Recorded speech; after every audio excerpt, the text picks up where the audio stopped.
কাঠঠোকরা পাখি সম্পর্কে কম বেশি আপনারা অনেকেই জানেন।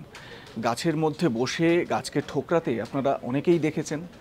আপনাদের হয়তো প্রাথমিকভাবে মনে হতে পারে যে কাঠঠোকরা পাখি গাছটির ক্ষতি করছে, কিন্তু না, আদতে কাঠঠোকরা পাখি গাছটির উপকার করছে। কিভাবে এবারে বলি।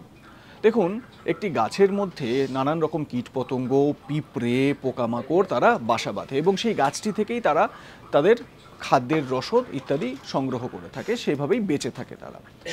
এবারে কাঠঠোকরা পাখি সেই গাছটিতে ঠোক্কর মেরে মেরে এই ধরনের কীটপতঙ্গ, পিঁপড়ে, পোকামাকড়গুলোকে বের করে খেয়ে নেয়। তাতে করে কাঠঠোকরা পাখি এবং তার পরিবার জীবিত থাকতে সহায়তা পায়। আসলে কাঠঠোকরা পাখি সেই গাছটির উপকারই করছে।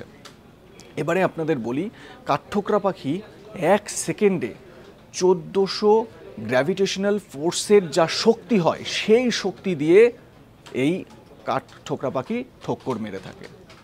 যদিও কাঠঠোকরা পাখির কিন্তু ব্রেনে কোনো প্রবলেম হয় না, তার কারণ যখন এই ঠোক্করগুলো মারে, কাঠঠোকরা পাখির ব্রেনটা এমনভাবে তৈরি, মাথাটা এমনভাবে তৈরি, সেই ব্রেনগুলো একেবারে ইলাস্টিকের মতো পেছন দিকে সরে যায়, যার ফলে কি হয়, ব্রেনে কোনো রকম আঘাত পায় না কাঠঠোকরা পাখি। ইন্টারেস্টিং না?